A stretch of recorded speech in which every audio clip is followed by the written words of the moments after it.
일어나 야구, 캐치볼, 하늘. 교통사고의 후유증처럼 퇴출의 상처는 천천히 그리고 집요하게 나를 찾아왔다. 그때의 고통에 대해선 긴 말을 할 수 없다. 마취는 없고 마비만이 있는 고통. 그리고 그 마비가 가져오는 무력감과 분노. 아주 어릴 적 나는 돋보기로 먹지를 태워본 적이 있는데 퇴출의 고통은 그 느낌과 비슷한 것이었다. 즉, 가슴 한복판에 뜨거워지며 탄다. 먹이 타는 냄새가 난다. 전체적인 뜨거움이 아닌 초점이 또렷한 뜨거움. 그리고 그 열기가 번진다. 격렬하게. 먹이 타는 연기와 함께 구멍이 뚫린다. 횡하니 가슴 혹은 마음과 같은 것이 뚫린다. 재가 된다. 길을 걷다 보면 3미터쯤의 상공 위에 늘 그런 돋보기가 나를 따라다니는 듯한 느낌. 즉 그런 것. 더불어 그때에야 이혼의 심각성이랄까? 그런 여러 가지 삶의 후회들이 한꺼번에 몰려들었다. 나는 이를 악물었다. 처음엔 전화를 돌렸다.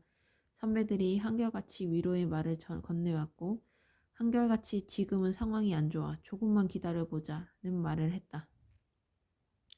기다리자. 기다리자. 전화를 끊을 때마다 나는 폴이 쓰러진 텐트처럼 허무하게 주저앉았다. 나는 이를 악물었다. 결국 이력서를 들고 찾아다니기 시작했다. 처음엔 경영 상태가 좋은 외국 회사에서 결국엔 경영 상태를 알 수 없는 유령 회사까지 나는 돌아다녔다. 저는 이런 사람입니다. 저는 이런 사람입니다. 저는 이런 사람입니다. 그리고 나는 현재는 고인 계획이 없습니다. 저희는 공개 채용 방식 외에는 인사를 결정하지 않습니다. 죄송합니다. 차후 연락을 드리겠습니다. 라는 답변과 함께 믿기 힘들게도 그래서요? 라는 말을 들어야 했다. 경기가 회복되면 모든 게 제자리를 찾을 거라고 그 무너진 텐트의 어둠 속에서 나는 스스로를 위로했다.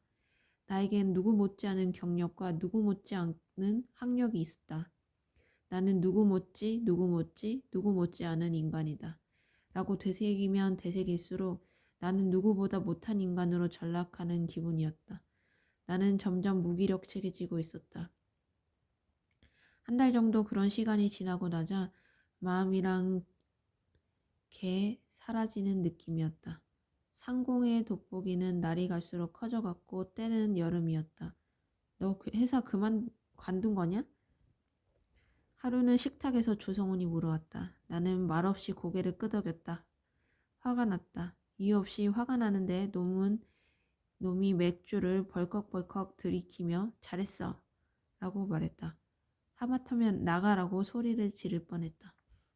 언론은 연일 실직자들의 문제를 보도했다.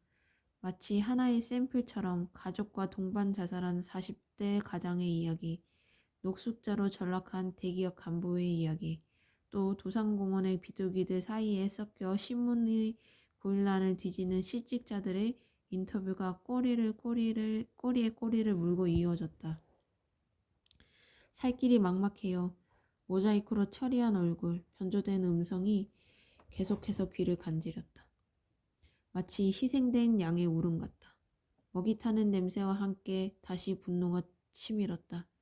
모자이크는 왜 한 거지? 부끄러운 게 아니잖아 라고 조성훈이 얘기했다. 부끄러운 거야 라고 내다 대답했다. 왜? 놈이 다시 물었다. 나는 침묵했다. 왜 부끄러운지는 정확히 알 수 없었다. 왜? 집요하게 놈이 다시 물었다. 진 거니까. 결국 나는 그런 대답을 하고야 말았다. 지면 어때? 조성훈이 얘기했다. 이상하게도 그 말을 듣는 순간 졸음이 몰려왔다. 이상한 일이었다. 그 잠은 그렇게 시작되었다. 여름에 해가 가장 타올랐을 무렵, 그래서 나의 전부가 불타버린 무렵의 일이었다. 돌이켜보면 줄곧 하루에 평균 5시간의 수면을 취해온 내가 왜 그렇게 많은 잠을 잤는지를 알 수 없다. 또 인간이 과연 그렇게 많은 잠을 자도 되는지, 갈 수 있는지, 그게 건강에 어떤 영향을 미치는 것인지는 알 수 없지만 그렇게 자다 보니 자면 어때? 라는 생각이 들기도 했다. 참으로 길고 아득한 잠이었다. 이를테면 자포자기와 같았던 그 잠을 통해 하지만 나는 서서히 치유되고 있었다. 그런 기분이었다. 알게 모르게 그 잠은 일종의 도피이자 망각이고 반항이고 치료였다. 마치 5년 만에 처음으로 실행하는 컴퓨터 디스크의 조각 모음 과정을 지켜보는 그런 기분이었다. 길고도 지루한 낮과 밤, 길고도 지루한 밤과 낮, 그리고 거짓말처럼 저도 그만 자도 그만이 한 달이 지나갔다. 어느 날 아침 겨울잠을 자고 난 곰처럼 나는 우뚝 일어났고 일어나 보니 거짓말처럼 새벽 5시가 아닌 오전 10시였고 머릿속은 지구의 모든 종을 수용할 수 있는 노아의 방주만큼이나 거대하고도 공활한 느낌이었다. 그리고 여름이었다. 어디선가 매미들이 요란하게 울고 있었고 그 매미들이 거대하고 공활한 방주를 찾은 지구의 첫 번째 종이었다. 두 번째 도착한 종은 조성훈이었다. 도대체 살려둘 만한 이유가 없는 종이었지만 하여간에 놈이 싱글벙글대며 잘 잤어? 라고 물었다. 응. 내가 대답했다. 세 번째 도착한 종은 치킨이었다. 그것이 하나의 종이 될 수 있는지는 알 수 없지만 하여간 치킨이었다. 뒤에 안 사실이지만 마침 그날이 조성훈의 월급날이었고 그런 이유로 치킨이 맥주와 함께 도착한 것이다. 치킨은 지구가 재구성되었을 때 반드시 필요한 종이라는 생각이 들 정도로 훌륭한 맛이었으며 맥주는 시원하다는 점을 빼고는 시원찮은 맛이었다. 월급 얼만데? 60만 원. 뭘 하는데 그것밖에 못 받냐? 신문 배달. 웃기는 놈. 이라는 말이 목적까지 올라왔지만 재구성될 지구의 세 번째 종이 자신의 몸을 던져 그 말을 막았다. 얼렁뚱땅 그렇게 술을 비우며 우리는 재회 후 처음으로 오랜 대화를 나눌 수 있었다. 그리고 그 술자리를 통해 이윽고 나는 6개의 대륙과 지구의 70%인 바다에 대한 오랜 궁금증을 풀 수 있었다. 지구의 재구성을 위해서도 반드시 필요한 절차였고 마찬가지로 얼렁뚱땅한 얘기였다. 그때 얘기 좀 해봐. 조성훈의 부모님이 돌아가신 것은 알고 있었던 바 교통사고 때문이었다. 형제들과의 재산 소송 때문에 재판을 벌이고 나오던 길이었고 빗길이었고 차가 중앙선을 넘었고 마주오던 트럭과 정면으로 충돌했다. 장례를 치르고 나니 집과 사업체가 사라지기 시작했다. 분명 일반적인 사업체였으므로 채권과 채무가 엇비슷한 구조로 존재했을 텐데 아버지의 돌연사 때문에 채권은 그 종족을 알 길이 없었고 채무만이 남게 되었다. 결국 회사는 부도가 나고 급박하게 집도 은행으로 넘어갔다. 그 모든 것이 20살의 조성으로서는 해결할 수 없는 일들이었고 문제의 유산들은 어느새 삼촌들의 소유가 되어 있었다. 삼촌들이 갑자기 학비를 대겠다고 난리를 떨었지만 그 돈을 받고 싶지는 않았다. 갑자기 이 땅이 싫어졌고 주위의 모든 것이 싫어졌다. 결국 친지의 소개로 마침 그 무렵 한국을 방문했던 작은 할아버지를 따라 그가 사는 일본으로 가게 되었다. 경비는 그가 대주었고 하룻밤 사이에 꾸린 짐은 옷가방 하나와 산미 슈퍼스타즈 스포츠 가방 점이 전부였다. 그건 도대체 왜 가지고 간 거야? 일단 들어봐. 작은 할아버지는 요코하마에서 파친코를 운영하고 있었다. 학업보다는 자신의 밑에서 사업을 배우라는 그의 말을 조성우는 순순히 믿고 따랐다. 일은 생각보다 중노동이었고 그의 작은 할아버지는 20살 청년의 생각처럼 육친의 정이 강한 인물이 아니었다. 결국 한 푼의 월급도 받지 못한 채 그 집을 나왔고 어느 정도 능통해진 일본어만 믿고 혈혈단신 동경으로 올라갔다. 그곳에선 주로 한인들이 운영하는 각종 유흥업종의 각종 허드렛 일을 하며 생활했다. 그러나 그 생활도 순탄치는 않았다. 사기꾼에게 걸려 그나마 모아둔 돈을 모두 잃었고 거기에 비자 문제까지 겹쳐 여차여차 불황자 생활을 하게 되었다. 도대체 무슨 일인지 이때도 그는 문제의 가방만큼은 버리지 않았다. 왜? 도대체 왜? 들어보라니까. 6개월 정도의 홈리스들과 어울려 다녔다. 생각보다 편한 생활이었고 생각지도 못할 만큼 지저분한 생활이었다. 그리고 그 편하고 지저분한 생활 속에서 어느 날 그 참으로 운명적으로 한 사람의 친구를 만나게 된다. 후지모토 사카에. 그는 실제 부유한 집안의 막내이면서 뭔가 특별한 이유로 홈리스 생활을 하고 있던 40대의 기인이었다.